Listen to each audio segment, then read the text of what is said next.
Exemple 2.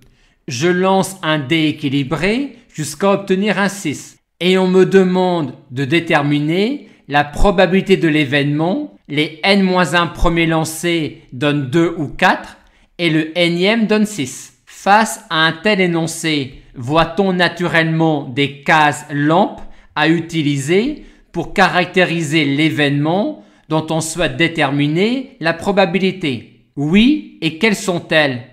Il s'agit des cases numéro du lancer 1, numéro du lancer 2, numéro du lancer n. Et dans chaque case, je peux mettre 1, 2, 3, 4, 5 ou 6.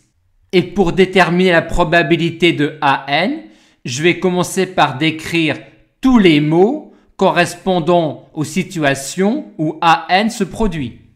Il s'agit de tous les mots suivants où, dans les n-1 premières cases, je mets un 2 ou un 4 et dans la nème case, je mets un 6.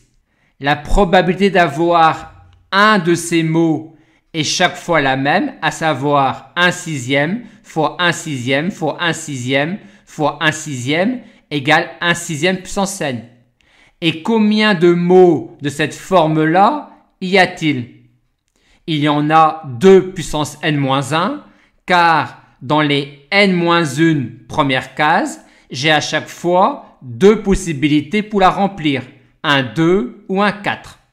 Et donc finalement, la probabilité de A indice n est égale à la probabilité de chaque mot, qui est tout le temps 1 sur 6 puissance n, multiplié par le nombre de mots de cette forme-là, qui est 2 puissance n-1.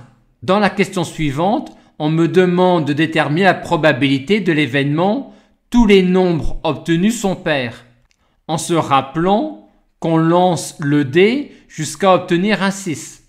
Il y a ce mot-là si j'ai 6 dès le premier lancer, il y a ces deux mots-là si j'ai 6 lors du second lancer, et il y a ces mots-là si j'ai 6 lors du troisième lancer, et ainsi de suite.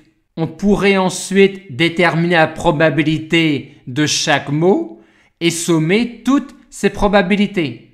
Mais ce mot-là correspond à l'événement A1, ces deux mots-là correspondent à l'événement A2, ces mots-là correspondent à l'événement A3 et ainsi de suite.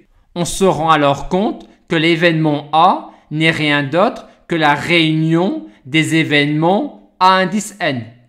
Et ces événements-là étant 2 à 2 incompatibles, la probabilité de A est la somme infinie des probabilités de A indice n à partir de n égale 1. Et on rappelle que la probabilité de A indice n était celle-là. Il nous reste ensuite à calculer cette somme infinie-là.